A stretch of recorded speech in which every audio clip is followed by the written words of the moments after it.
എൻ്റെ പേര് ഡാൻ കടുപ്പിൽ. ഞാൻ പ്രവുത്താനം സെൻറ്റ് അഗസ്റ്റിൻ ഫൊറോന പള്ളിയിലെ അസന്ധിച്ചനായിട്ട് സേവനമനുഷ്ഠിച്ച് വരുന്നു. ഇന്നിവിടെ ആയിരിക്കുന്നത് ഈ ഇടവകയിലെ ഒരു മിടുമിടുക്കനായ കുട്ടിയെപ്പറ്റി സംസാരിക്കുവാനാണ്. പേര് യോഹാൻ ജോസഫ് ബിജു. ഈ ഇടവകയിലെ തോട്ടുപുറം വീട്ടിൽ ബിജു സെബാസ്റ്റ്യൻ എന്ന് ഞങ്ങൾ വിളിക്കുന്ന അല്ലെങ്കിൽ പുറത്തറിയപ്പെടുന്നത് വിനായക് നിർമ്മൽ എന്ന ഒരു എഴുത്തുകാരൻ, അദ്ദേഹത്തിൻ്റെയും ഷീജ ടീച്ചറിൻ്റെയും രണ്ടാമത്തെ മകൻ യോഹാൻ ജോസഫ് ബിജു. യോഹാന് ഇപ്പം വളരെ പ്രസിദ്ധമായി പേരാർജിച്ചിരിക്കുകയാണ്. വായനാ ദിനത്തിൽ ഏറെ ചർച്ചയായ ഒരു പുസ്തകം, ഏറെ പേര് വിളിച്ചന്വേഷിച്ച ഒരാൾ യോഹാൻ. അഡ്വഞ്ചേഴ്സ് ഓഫ് ദുവോ എന്ന ഈ പുസ്തകത്തെ പറ്റിയാണ് ഇപ്പം ചർച്ച. ഇടവകയിലും ഇവിടെയൊക്കെ നാട്ടിലൊക്കെയും ചർച്ച ഇതാണ്.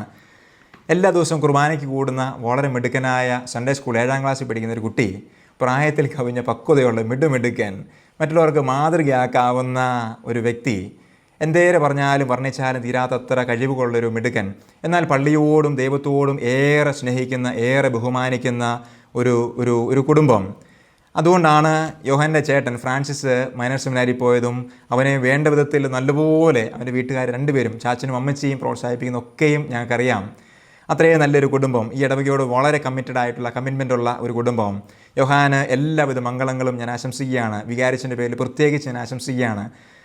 കൊച്ചച്ഛൻ്റെ പേരിലും ഈ സൺഡേ സ്കൂളിൻ്റെ പേരിലും പ്രവുത്താന സൺഡേ സ്കൂളിൻ്റെ പേരിലും ഇവൻ പഠിക്കുന്ന സ്കൂളിൻ്റെ പേരിലും എല്ലാവരുടെയും പേരിൽ, ഈ നാടിൻ്റെ പേരിൽ, പ്രവുത്താന നാടിൻ്റെ പേരിലുള്ള എല്ലാവിധ മംഗളങ്ങളും ആശംസകളും നേരുകയാണ്. ഒത്തിരി ഉന്നതങ്ങൾ കീഴടക്കുവാനും ധാരാളം പുസ്തകങ്ങൾ എഴുതുവാനും നാടിനും നാട്ടുകാർക്കും ഒക്കെയും വലിയ വെളിച്ചമേകുവാനും യോഹാനെ കഴിയട്ടെ എന്ന് ആശംസിക്കുകയും പ്രാർത്ഥിക്കുകയും ചെയ്യുകയാണ്. തമ്പുരാൻ അനുഗ്രഹിക്കട്ടെ. ഈശോ മിശിഹായ്ക്ക് സ്തുതിയായിരിക്കട്ടെ. വളരെയധികം പ്രശംസ അറിയിക്കുന്ന ഒരു വാർത്തയാണ് ഞങ്ങൾ കേട്ടത്. ഇതെങ്ങനെയാണ് സംഭവിച്ചത്? കാരണം ഇതിൻ്റെ തുടക്കം എങ്ങനെയാണെന്ന് പറയാമോ? തുടക്കം എങ്ങനെയാണെന്ന് ചോദിച്ചാൽ, ഇവൻ ചെറുപ്പം തൊട്ട്, ഇപ്പം ഇവൻ 7th സ്റ്റാൻഡേർഡിലാണ് പഠിക്കുന്നത്. പക്ഷേ എനിക്ക് തോന്നുന്നു എൻ്റെ ഒരു 4ലോ 5ലോ ഒക്കെ പഠിക്കുമ്പോൾ തൊട്ട് തന്നെ ഇവൻ ചെറിയ കുറിപ്പുകൾ എഴുതാറുണ്ടായിരുന്നു. ഈ ചില കോട്ട്സ് പോലത്തെ, ഇപ്പം നമ്മുടെ ചില ഉദ്ധരണികളൊക്കെ പോലത്തെ സംഭവങ്ങളുണ്ടല്ലോ, അപ്പോൾ അങ്ങനത്തെ തോട്ട്സ് ആയിരുന്നത്. അപ്പോൾ അതങ്ങനെ എഴുതി കൊണ്ടുവന്ന് എന്നെ കാണിക്കുമായിരുന്നു. അപ്പം ഞാനോർത്ത് എവിടുന്നെങ്കിലുമൊക്കെ ചിലപ്പോൾ വായിച്ചത് വല്ലതും കോട്ട് ചെയ്യുന്നതാണോ എന്നൊരു സംശയം എനിക്ക് ആദ്യകാലത്തുണ്ടായിരുന്നു. അപ്പോൾ ഞാൻ ചോദിച്ചപ്പോൾ എന്നോട് പറഞ്ഞു, അങ്ങനെയല്ല, അവൻ സ്വന്തമായിട്ട് അവന് തോന്നുന്ന ചിന്തകളാണ്, 1-2 ലൈൻസൊക്കെ ഉണ്ടാവുള്ളൂ. അപ്പോൾ ഞാൻ പറഞ്ഞത്, എന്തായാലും നീ അത് ഒരു ബുക്കിലേക്ക് എഴുതി വെക്കുക, അല്ലെങ്കിൽ പല ബുക്കിലും എഴുതി വെച്ച് കഴിഞ്ഞാൽ അത് ഒരിടത്തും നമുക്ക് സൂക്ഷിച്ച് വെക്കാൻ പറ്റുകയല്ലോ. അങ്ങനെ ഇരിക്കുമ്പോൾ ഇവരങ്ങനെ ചെയ്യാറുണ്ടായിരുന്നു, കുറച്ച് കോട്ട്സൊക്കെ അങ്ങനെ എഴുതി വെക്കാറുണ്ടായിരുന്നു. പക്ഷെ പിന്നീട് എങ്ങനെയാണ് ഈ നോവലിലേക്ക് തിരിഞ്ഞതെന്ന് ചോദിച്ചാൽ കൃത്യമായിട്ട് എനിക്ക് അതിനൊരു മറുപടിയില്ല സത്യം പറഞ്ഞാൽ. പക്ഷേ ഇവന് ഇങ്ങനെ ഇത്ര പെട്ടെന്ന് അല്ലെങ്കിൽ ഇത്ര ചെറുപ്പത്തിൽ എഴുതുമെന്ന് പേഴ്സണലി ഞാൻ ഒരിക്കലും ചിന്തിച്ചിട്ടുണ്ടായിരുന്നില്ല. പക്ഷേ ഇവൻ്റെ ചേട്ടൻ, എൻ്റെ മൂത്ത മോന്, അവനിപ്പം ഇവിടെ പാലാരൂപതയിൽ 2nd ഇയർ വൈദ്യ വിദ്യാർത്ഥിയാണ്. പക്ഷേ അവന് ഒരു എഴുത്തിൻ്റെ സാധ്യതകളൊക്കെ ഉണ്ടായിരുന്നു. കാരണം രൂപത തലത്തിലൊക്കെ അവൻ കഥ എഴുത്തിനും സ്കൂൾ തലത്തിലൊക്കെ സമ്മാനം കിട്ടുകയും, പിന്നെ അവൻ ചില ആശയങ്ങളൊക്കെ എന്നോട് ഷെയർ ചെയ്യാറുണ്ടായിരുന്നു. അവൻ എഴുതാൻ പോകുന്ന കഥയെക്കുറിച്ച്. അപ്പോൾ 10th കഴിയുമ്പം അവനൊരു ബുക്ക് ഇറക്കണം, അത് ഇങ്ങനെ ഒരു കൺസെപ്റ്റ് ആയിരിക്കും. അപ്പോൾ എന്നോട് പറയും, അപ്പോൾ ഇങ്ങനെ ലിമിറ്റഡായിപ്പോയി, പക്ഷേ അവൻ കുറേ ഒരു വാസ്റ്റ് ഏരിയയിലുള്ള റീഡേഴ്സിനെ നോക്കി അങ്ങനെയൊക്കെയാണ് അവൻ എഴുതുക എന്നൊക്കെ പറഞ്ഞപ്പോൾ അവനായിരിക്കും എഴുതുക എന്നാണ് ഞാൻ വിചാരിച്ചത്. പക്ഷേ എഴുതിയത് അല്ലെങ്കിൽ ആ ഒരു രീതിയിലേക്ക് വന്നത് നിലവിൽ ഇപ്പം യോഹനാണ് വന്നേക്കുന്നത്. പക്ഷെ അവൻ്റെ ആ പ്രോസസ്സിൽ ഏറ്റവും കൂടുതൽ സപ്പോർട്ട് ചെയ്തേക്കുന്നത് എൻ്റെ മൂത്ത മോൻ തന്നെയാണ്. കാരണം ഇവർ രണ്ടും കൂടെയാണ് ഒരുമിച്ച് കിടക്കുകയും കളി എല്ലാ കാര്യങ്ങളും ഇവർ ഒരുമിച്ചാണ്. അപ്പോൾ ഇങ്ങനെ കഥ പറഞ്ഞാണ് ഇവർ കിടക്കുന്നതൊക്കെ. അപ്പോൾ ആ കഥ പറച്ചിൽ കൂടെ ഒക്കെ ആവാം ഒരു പക്ഷേ ചില കഥയുടെ തോട്ട്സ് ഇവരുണ്ടായെന്നാണ് ഞാൻ വിചാരിക്കുന്നത്. അപ്പോൾ ഇവരെന്നോട് പറയാറുണ്ട്, ഞാനിങ്ങനെ ഒരു നോവൽ എഴുതുന്നുണ്ടെന്ന് പറയുമ്പം ഞാൻ പ്രോത്സാഹിപ്പിച്ചു, ആയിക്കോ എഴുതിക്കോടാ കഥ. പക്ഷേ ഇവൻ എഴുതുന്നതിന് അതൊക്കെ കൊള്ളാം എന്നൊരു ആദ്യം ഇവനെ അംഗീകരിച്ചത് മൂത്ത മോനാണ്. അപ്പോൾ അവൻ എന്നോട് പറഞ്ഞു, അപ്പോൾ ഇത് യോഹൻ എഴുതുന്നത് വെറുതെ ഒന്നുമല്ല, അപ്പോൾ സില്ലി ആയിട്ട് കാണണ്ട, അവൻ എഴുതുന്നതിനകത്ത് സംഭവം ഉണ്ടെന്ന് പറഞ്ഞു. അപ്പോൾ അങ്ങനെ അവനാണ് ആദ്യമായിട്ട് ഇവൻ്റെ കഴിവിനെ തിരിച്ചറിഞ്ഞത്. ഇപ്പം എന്നേക്കാൾ കൂടുതൽ, ഇപ്പം ഞങ്ങളെക്കാൾ കൂടുതൽ അവനെ തിരിച്ചറിഞ്ഞ് അവൻ സാധ്യത ഉണ്ടെന്ന് കണ്ടെത്തിയത് മൂത്ത മോൻ തന്നെയാണ്. അപ്പം എന്നാൽ ഇവൻ എഴുതിയിട്ടെല്ലാം ചിലപ്പോൾ ഒരു ദിവസം ഒരു പാരഗ്രാഫ് ആയിരിക്കാം, 2 പാരഗ്രാഫ് ആകാം. അപ്പോൾ ഞാൻ വർക്ക് ചെയ്തുകൊണ്ടിരിക്കുന്നതിടെ എന്നെ വന്ന് വായിച്ച് ചെയ്യിപ്പിക്കും. അപ്പോൾ ഞാൻ ശ്രദ്ധാപൂർവ്വം ഞാൻ കേൾക്കും. അപ്പം കേൾക്കാറുണ്ടായിരുന്നു. അങ്ങനെ എഴുതി ഇവരെ കംപ്ലീറ്റ് ഒരു നോവലിൻ്റെ രൂപത്തിലേക്ക്. അപ്പം എന്നെപ്പോലും ഞെട്ടിച്ച് കളഞ്ഞു. നോവലെന്ന് പറയുമ്പം ഇപ്പം ഞാൻ ബേസിക്കലി ഒരു എഴുത്തുകാരനാണ്. ഞാൻ കഥയും നോവലും ലേഖനവും എല്ലാം ഞാൻ എഴുതാറുണ്ട്. പക്ഷേ എങ്കിലും ഒരു 5ൽ പഠിക്കുന്ന ഒരു കുട്ടി നോവൽ എഴുതുക എന്ന് പറയുമ്പോൾ അത് വ്യത്യസ്തമായ ഒരു ക്രാഫ്റ്റാണ് നോവലിൻ്റേത്. ഇപ്പോൾ ഒരു ചെറിയൊരു കഥകൾ എഴുതുന്ന കുട്ടികളുണ്ടാവാം, കവിതകൾ എഴുതുന്ന ആൾക്കാരുണ്ടാവാം. പക്ഷേ ഒരു നോവൽ എന്ന് പറയുമ്പം ഒരു തീമിനെ ഇങ്ങനെ കടുപ്പിച്ച് കൊണ്ടുപോകുക എന്ന് പറയുന്നത് അത്ര സിമ്പിളല്ല. അത് കൈകാര്യം ചെയ്യുന്ന സബ്ജക്റ്റ് എന്താണോ എന്നതിനേക്കാൾ അപ്പുറമായിട്ട് അതിനകത്ത് അവൻ്റെ ഒരു ക്രാഫ്റ്റ് ഉണ്ടെങ്കിൽ ഒരാൾക്ക് മാത്രമേ ഒരു നോവലിനെ കൊണ്ടുപോകാൻ പറ്റുള്ളൂ. അങ്ങനെയാണ് 5ൽ പഠിക്കുമ്പോൾ അവൻ ആദ്യത്തെ ബുക്ക് പബ്ലിഷ് ചെയ്യുന്നത്. Mission to a mysterious village എന്നായിരുന്നു ആ ബുക്കിൻ്റെ പേര്. അന്ന് ഇവൻ പറഞ്ഞിരുന്നൊരു 5 സീരീസ് ആയിട്ടൊരു ഒരു നോവൽ പരമ്പരയാണ് മനസ്സിലുള്ളതെന്ന് പറഞ്ഞിരുന്നു. അതിനുശേഷം ഇപ്പോൾ 2 വർഷങ്ങൾക്ക് ശേഷം ഏറ്റവും പുതിയ ബുക്ക് അഡ്വഞ്ചേഴ്സ് ഓഫ് ഡിയോ പുറത്തിറങ്ങിയിരിക്കുകയാണ്. ആദ്യത്തെ ബുക്കിൻ്റെ സ്റ്റോറി എന്നതായിരുന്നു എന്ന് പറയാമോ? ആദ്യത്തെ ബുക്കിൻ്റെ സ്റ്റോറി എന്ന് പറയുമ്പം അതൊരു ഇപ്പോൾ ഫാൻറ്റസി ത്രില്ലർ ജോണറിലുള്ള ഒരു നോവലാണ്. അത് ഇവൻ എഴുതിയത് ഒരുപക്ഷെ വായിച്ച പല പുസ്തകങ്ങളുടെ സ്വാധീനമുള്ള ഒരു തീമാണ്. അതിനെ അവൻ്റേതായ രീതിയിൽ ആണ് അത് അവതരിപ്പിച്ചിരിക്കുന്നത്.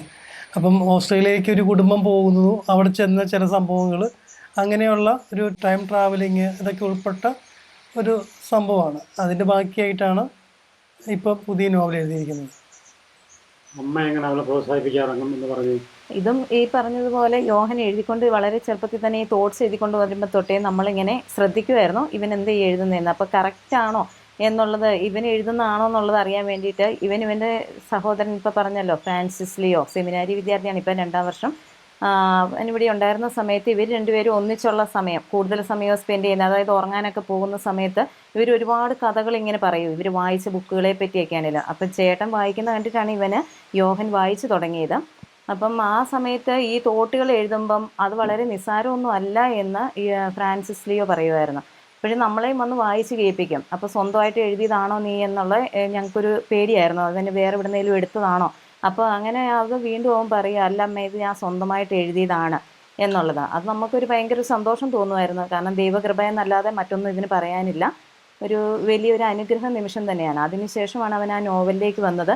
ആ നോവൽ എഴുതി കഴിഞ്ഞാണേലും ഓരോ ദിവസവും എഴുതുന്നത്, അതായത് കൃത്യമായ ദിവസങ്ങളൊന്നും അവൻ എടുത്തല്ല എഴുതുന്നത്, പലപ്പോഴായിട്ടാണ് എഴുതുന്നത്. അപ്പോൾ ആ എഴുതുന്നതിനകത്തൊക്കെ എഴുതി കഴിഞ്ഞാൽ ഉടനെ ഓടിക്കൊണ്ടുവരും വായിച്ച് കേൾപ്പിക്കാനായിട്ട്. അതിന് നമ്മൾ എന്ത് അടുക്കള ജോലി ചെയ്യുകയാണേലോ അല്ലെങ്കിൽ മറ്റെന്തെങ്കിലും പ്രവർത്തനത്തിൽ ഏർപ്പെട്ടിരിക്കുകയാണേലും അവൻ നിർബന്ധം ഉണ്ടാവും കൊണ്ടുവരുന്ന സമയത്ത് അത് വായിച്ച് നമ്മൾ കേൾക്കണമെന്ന്. അതിന് ഞങ്ങൾ നിന്ന് കൊടുക്കാറും ഉണ്ടായിരുന്നു.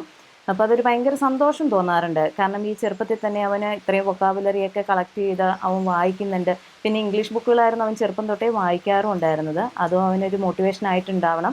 പിന്നെ സ്കൂളിൽ നിന്നാണെങ്കിലും നല്ല സപ്പോർട്ടാണ് കിട്ടിയിട്ടുള്ളത്. ഇവൻ പഠിക്കുന്നത് ചാവറ പബ്ലിക് സ്കൂളിലാണ് പാലായിലെ. അവിടുത്തെ പ്രിൻസിപ്പൽ ഫാദറാണെങ്കിൽ സാബു കൂടപ്പാട്ട്, അച്ഛനാണെങ്കിൽ നന്നായിട്ട് സപ്പോർട്ട് ചെയ്യുമായിരുന്നു. അതോടൊപ്പം തന്നെ ഇവന് 5ാം ക്ലാസ്സിൽ വെച്ചാണ് ആദ്യത്തെ ബുക്ക് പബ്ലിഷ് ചെയ്തതെന്ന് പറഞ്ഞല്ലോ.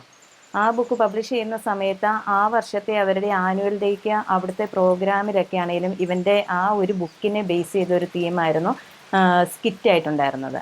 അപ്പോൾ ആ സ്കിറ്റൊക്കെ 5ാം ക്ലാസ്സിലെ മുഴുവൻ ക്ലാസ്സിലെയും പിള്ളേരെ, അതായത് ഇവൻ്റെ ക്ലാസ്സിലെ ഡിവിഷൻ മാത്രമല്ല മറ്റ് ഡിവിഷനുകളെയും കൂടെ ഉൾപ്പെടുത്തി അതൊരു നല്ല സ്കിറ്റായിട്ട് ചെയ്ത് ആനുവൽ ഡേയിൽ നല്ലൊരു പ്രോഗ്രാമായിട്ട് അവതരിപ്പിച്ചു. അതിലിവനെ അഭിനയിക്കുകയും ചെയ്തു. അപ്പോൾ നമുക്കൊത്തിരി സന്തോഷമുണ്ട്, കാരണം ചെറുപ്പത്തിലേ തന്നെ ചെയ്യാൻ പറ്റി എന്നുള്ളത്. ഞാൻ എഴുതാൻ തുടങ്ങിയത് കാരണം പണ്ടത്തെ എൻ്റെ ചേട്ടൻ വായിക്കാറ് നല്ല വായനയുള്ള ആളായിരുന്നു. അപ്പോൾ ആ ചേട്ടനെ കണ്ട് ഞാൻ വായിച്ചു. വായനയിലൂടെയാണ് എനിക്ക് എഴുതാനുള്ള ഒരു എൻകറേജ്മെൻറ്റ് കിട്ടിയത്. അപ്പോൾ ഞാൻ ഇംഗ്ലീഷ് ബുക്കുകളായിരുന്നു വായിക്കാൻ തുടങ്ങിയത്. ഇംഗ്ലീഷ് ബുക്കിനോടായിരുന്നു എനിക്ക് പ്രിഫറൻസ് ഉള്ളത്. അപ്പം ഞാനങ്ങനെ എഴുതി. ഇപ്പോൾ എനിക്കൊരു 5 സീരീസ് ആക്കാനുള്ള ഒരു തോന്നലുണ്ടായിരുന്നു.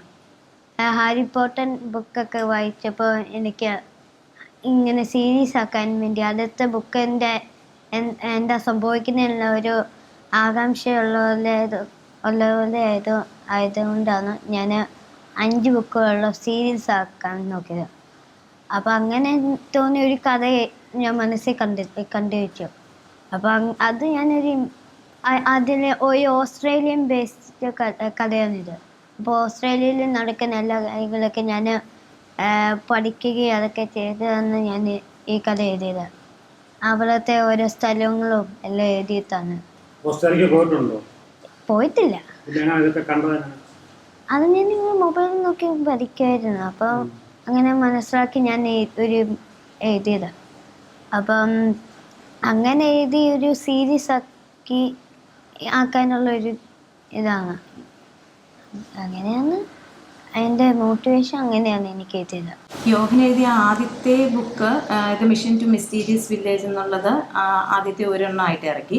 പിന്നെ അതിൻ്റെ സീരീസ് ആയിട്ടുള്ളത് 2ഉം 3ഉം ഉള്ളത് ആണ് ദ അഡ്വഞ്ചേഴ്സ് ഓഫ് ഡിയോ ഡിയോ എന്നുള്ളതിനകത്ത് വന്നിരിക്കുന്നത്.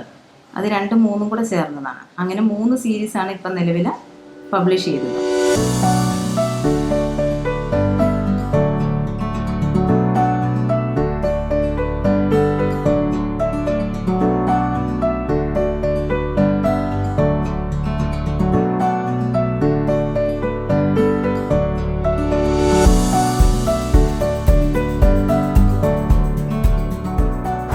യോഹൻ്റെ അപ്പ ഒരു 100ഓളം പുസ്തകം, ഇപ്പം 110ാമത്തെ പുസ്തകമാണ് എഴുതി നിൽക്കുന്നത്. അപ്പോൾ ഈ അപ്പയുടെ 100ാമത്തെ പുസ്തകവും യോഹൻ്റെ 1ാമത്തെ പുസ്തകവുമാണ് നമ്മൾ ഒന്നിച്ച് പ്രകാശനം ചെയ്തത്. അപ്പം അത് ഒരുപക്ഷെ നമ്മുടെ സാഹിത്യത്തിൽ ആദ്യത്തെ സംഭവമായിട്ടാണ് പൊതുവെ എല്ലാവരും പറയുന്നത്. കാരണം അപ്പൻ്റെ 100 ബുക്ക്, മകൻ്റെ ആദ്യത്തെ ബുക്ക്. അപ്പോൾ അന്നൊരുവിധം മീഡിയ നല്ല രീതിയിൽ കവറേജ് ഞങ്ങളുടെ ആ വാർത്തയ്ക്ക് നൽകിയിരുന്നു. 100+1, 101 എന്ന രീതിയിൽ മലയാളത്തെ ഒട്ടുമിക്ക മാധ്യമങ്ങളും TV ചാനലുകളൊക്കെ അതുമായി ബന്ധപ്പെട്ട വാർത്തകൾ വരികയും ഒക്കെ ചെയ്തുകൂടിയാണ് യോഹനെക്കുറിച്ച് മറ്റുള്ളവർ അറിഞ്ഞു തുടങ്ങിയത്. ഫസ്റ്റ് ബുക്ക് പബ്ലിഷ് ചെയ്തത് ഭരണങ്ങാനം ജീവൻ ബുക്സാണ്. അവിടെ വെച്ചായിരുന്നു ഞങ്ങളുടെ 2 പേരുടെയും കൂടെയുള്ള ബുക്കിൻ്റെ പ്രകാശനം നടന്നത്. അത് വളരെ ഒരു അഭിമാനകരമായ ചില നിമിഷങ്ങളായിരുന്നു. കാരണം ഞങ്ങളുടെ വേണ്ടപ്പെട്ടവർ, ഫ്രണ്ട്സ്, ബന്ധുക്കൾ, വെൽവിഷേഴ്സ്, ഇങ്ങനെയൊക്കെയുള്ള ഗ്രൂപ്പ് വെച്ച് വളരെ ഗ്രാൻഡ് പരിപാടിയായിരുന്നു ആദ്യത്തെ ബുക്കിൻ്റെ പ്രകാശനം. ആ ആദ്യത്തെ പുസ്തകം പ്രകാശനം ചെയ്യുന്നു പറഞ്ഞില്ലേ, ആ അനുഭവം ഒന്ന് പറയാം, എങ്ങനെയായിരുന്നു? ആദ്യത്തെ ബുക്ക് പ്രകാശനം ചെയ്യുമ്പോൾ എനിക്കൊരു പേടി ഉണ്ടായിരുന്നു. സ്റ്റേജിൽ ആദ്യമായിട്ടാണല്ലോ കയറുന്നത്. അപ്പോൾ അങ്ങനെ ഒരു പേടി ഉണ്ടായിരുന്നു എനിക്ക്. ഞങ്ങളുടെ റിലേറ്റീവ്സ് എല്ലാം ഗിഫ്റ്റൊക്കെ തന്നു. എന്നെ പഠിപ്പിച്ച ടീച്ചർ എല്ലാം വന്നായിരുന്നു അവിടെ. പിന്നെ സ്കൂളിൽ വെച്ചാണെങ്കിൽ എനിക്ക് നല്ല അപ്രീസിയേഷൻ ഉണ്ടായിരുന്നു. ഞങ്ങൾ പ്രിൻസിപ്പൽ സാബു ഫാദറും 5ാം ക്ലാസ്സിലെ ക്ലാസ് ടീച്ചർ അനിത മിസ്സും എല്ലാം ഞങ്ങൾക്ക് നല്ല സപ്പോർട്ട് ഉണ്ടായിരുന്നു. പിന്നെ എൻ്റെ കൂട്ടുകാർ ചിലവർ എൻ്റെ ബുക്കൊക്കെ വായിച്ചിട്ടുണ്ടായിരുന്നു. അപ്പം നല്ല ഫീഡ്ബാക്കൊക്കെ എനിക്ക് നൽകി. പള്ളിയിൽ എൻ്റെ വികാരിയച്ഛനെല്ലാം പള്ളിയിൽ ആദരിച്ചായിരുന്നു.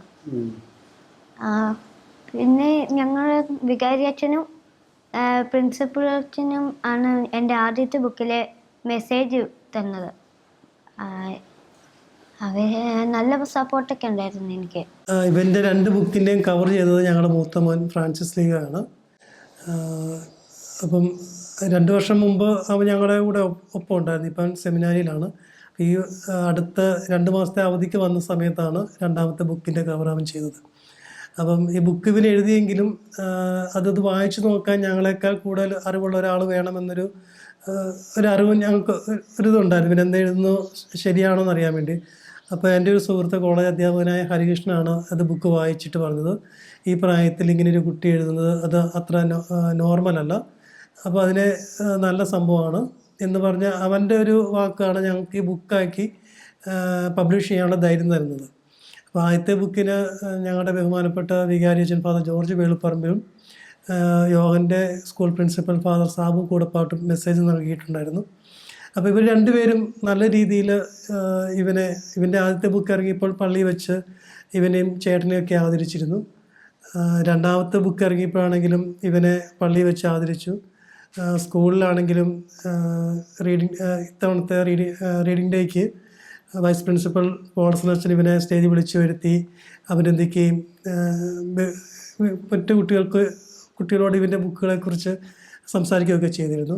റീസെൻ്റ്ലി അവിടെ ഒരു ഫംഗ്ഷൻ കഴിഞ്ഞ ദിവസം നടന്നൊരു ഫംഗ്ഷന് വെച്ചാണ് ഇവൻ്റെ 2ാമത്തെ പുസ്തകത്തിൻ്റെ ഔദ്യോഗികമായ പ്രകാശനം നടന്നത്.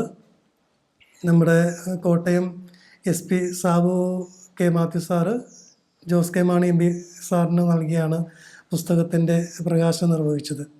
അപ്പം സ്കൂളിൽ നിന്നൊക്കെ ഒരു ഏറ്റവും നല്ല രീതിയിലുള്ള പ്രോത്സാഹനം യോഹന് കിട്ടുന്നുണ്ട്. അപ്പം ഈ അവസരത്തിൽ ഞങ്ങളുടെ വികാരി അച്ഛനോടും ചാവറ കുടുംബത്തോടും പ്രത്യേകിച്ച് എസ്പെഷ്യലി സാബു ഫാദറിനോടും പോൾസ് അച്ഛനോടൊക്കെ ഉള്ള നന്ദിയും കൂടെ ഞങ്ങൾ ഈ അവസരത്തിൽ പറയാൻ ആഗ്രഹിക്കുന്നു.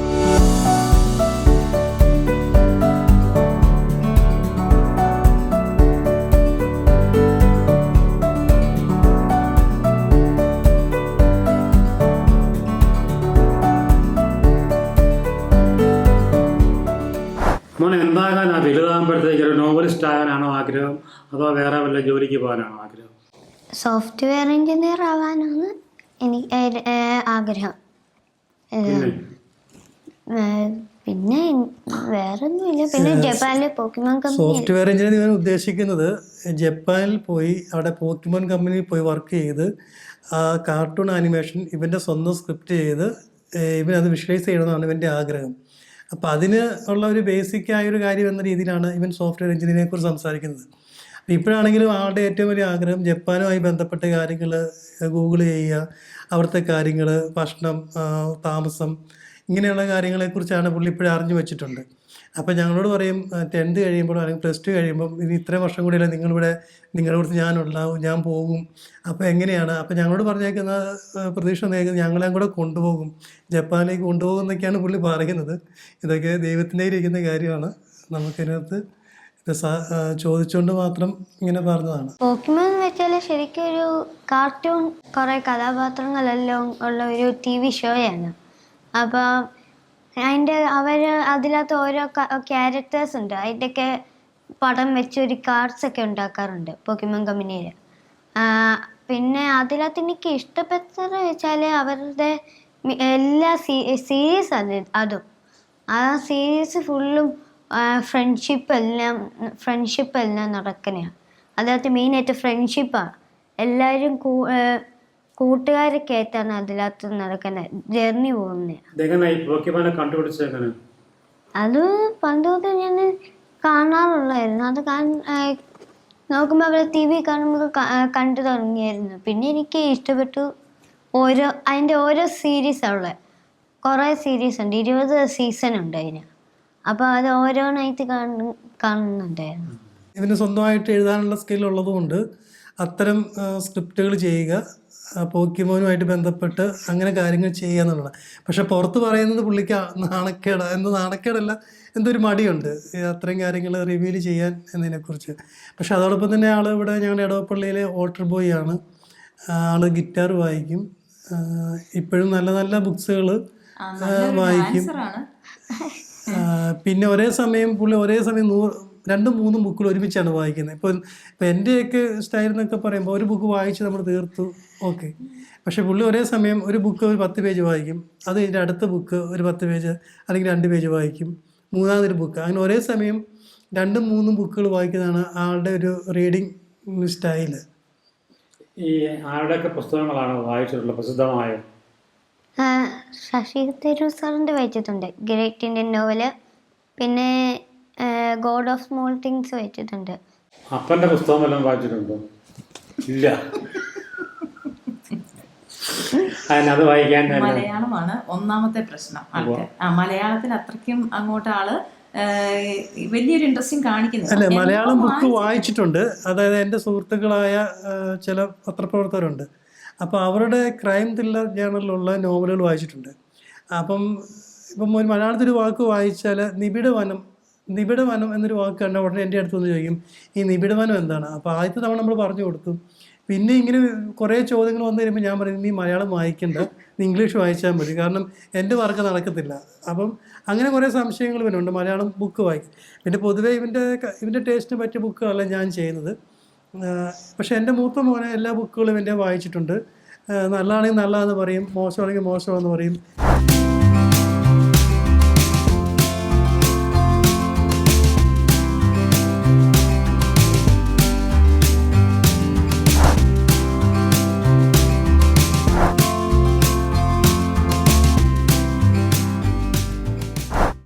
ഈ നോവൽ എഴുതിയപ്പോഴത്തേക്ക് ഒരുപാട് പേര് മോനെ വിളിച്ച് അഭിനന്ദിക്കുകയൊക്കെ ചെയ്ത് കാണുന്നുണ്ട്. എന്തായിരുന്നു അതിൻ്റെ ഒരു അവസ്ഥ, ആ കഥയെന്ന് പറഞ്ഞു?